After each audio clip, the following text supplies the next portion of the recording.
വെള്ളിയാഴ്ച വൈകുന്നേരം കൃത്യം 7 മണി ബ്രിട്ടനിലെ ദശലക്ഷക്കണക്കിന് മൊബൈൽ ഫോണുകളിൽ ഒരേ സമയം ഉച്ചത്തിലുള്ള ഒരു അപായ സൈറൺ മുഴങ്ങുന്നു.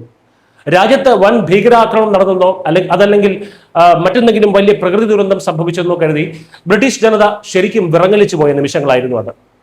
ഹൈവേകളിലൂടെ അമിത വേഗതയിൽ സഞ്ചരിക്കുകയായിരുന്ന ഡ്രൈവർമാർ പോലും ഈ ഭയാനകമായ ശബ്ദം കേട്ട് പരിഭ്രാന്തരായി വാഹനം പെട്ടെന്ന് ബ്രേക്ക് ചെയ്തു. പലയിടത്തും വലിയ അപകടങ്ങൾ തലനാഴിഴയ്ക്കാണ് ഒഴിവായത്. വെയിൽസിൽ സന്ദേശം വെൽഷ് ഭാഷയിൽ മാത്രം വന്നതിനാൽ കാര്യം മനസ്സിലാകാതെ ജനങ്ങൾ ശരിക്കും ഭയന്നോടുന്ന സാഹചര്യം വരെ ഉണ്ടായി. എന്നാൽ ഈ അപായ സൈറണിന് പിന്നിലെ യഥാർത്ഥ കാരണം അറിഞ്ഞതോടെ ബ്രിട്ടീഷ് ജനതയുടെ ഭയം കടുത്ത അമർഷത്തിനും ജനരോഷത്തിനും വഴിമാറുന്ന കാഴ്ചയാണ് പിന്നീട് ലോകം കണ്ടത്. എന്തിനായിരുന്നു വികസിത രാജ്യമെന്ന് അഹങ്കരിക്കുന്ന UK സർക്കാർ തങ്ങളുടെ ജനങ്ങളെ ഇങ്ങനെ പേടിപ്പിച്ചതെന്നല്ലേ? കടുത്ത വേനലിൽ കാട്ടുതീ പടരാൻ സാധ്യതയുള്ളതിനാൽ ജനങ്ങൾ പുറത്തിറങ്ങി ബാർബിക്യൂ ഉണ്ടാക്കരുതെന്നും പടക്കം പൊട്ടിക്കരുതെന്നും ഓർമ്മിപ്പിക്കാൻ വേണ്ടി.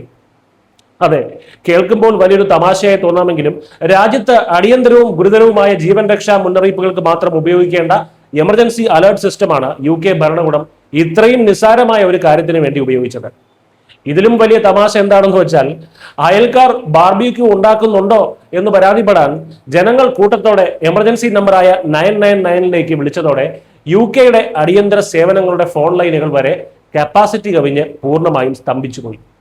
രാസവസ്തു ചോർച്ച, യുദ്ധം, ഭീകരാക്രമണങ്ങൾ തുടങ്ങി വൻ ദുരന്തങ്ങൾ ഉണ്ടാകുമ്പോൾ ജനങ്ങൾക്ക് ഒറ്റയടിക്ക് മുന്നറിയിപ്പ് നൽകാൻ വേണ്ടി ഒരു പതിറ്റാണ്ട് മുൻപ് ബ്രിട്ടൻ നിർമ്മിച്ചതാണ് ഈ അത്യാധുനിക സംവിധാനം.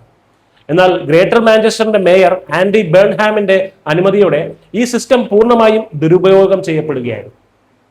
ജനങ്ങളെ സോസേജ് ചുട്ടെടുക്കുന്നത് എങ്ങനെയാണെന്ന് പഠിപ്പിക്കാനല്ല ഈ സംവിധാനം ഉണ്ടാക്കിയതെന്ന് പറഞ്ഞ കൺസർവേറ്റീവ് പാർട്ടി അടക്കമുള്ള പ്രതിപക്ഷ നിര ഭരണകൂടത്തെ ഇപ്പോൾ കണക്കറ്റ് പരിഹസിക്കുകയാണ്. ഫയർ ആൻഡ് റെസ്ക്യൂ സർവീസിന്റെ നിർദ്ദേശപ്രകാരമാണ് അലർട്ട് നൽകിയെന്ന ന്യായീകരണം സർക്കാർ ഭാഗത്ത് നിന്ന് വരുന്നുണ്ടെങ്കിലും ബ്രിട്ടനിൽ ഇതൊരു വലിയ രാഷ്ട്രീയ കൊടുങ്കാറ്റായി തന്നെ മാറിക്കഴിഞ്ഞു. നമ്മളിതിൽ പ്രധാനമായും മനസ്സിലാക്കേണ്ട ഒരു കാര്യമുണ്ട്. സാങ്കേതിക വിദ്യ എത്ര വളർന്നാലും അത് കൈകാര്യം ചെയ്യുന്ന ഭരണാധികാരികൾക്ക് സാമാന്യ ബുദ്ധി ഇല്ലെങ്കിൽ എന്ത് സംഭവിക്കുമെന്നതിന്റെ ഏറ്റവും വലിയ ഉദാഹരണമാണ് UK ഇപ്പോൾ കണ്ടത്. ഇത്തരം ചെറിയ കാര്യങ്ങൾക്ക് ഈ എമർജൻസി സിസ്റ്റം നിരന്തരം ഉപയോഗിച്ചാൽ നാളെ യഥാർത്ഥത്തിൽ ഒരു ഭീകരാക്രമണം ഉണ്ടായാൽ പോലും ജനങ്ങൾ അത് ഗൗരവമായി ഏറ്റെടുത്തെന്ന് വരില്ല. News desk Kerala.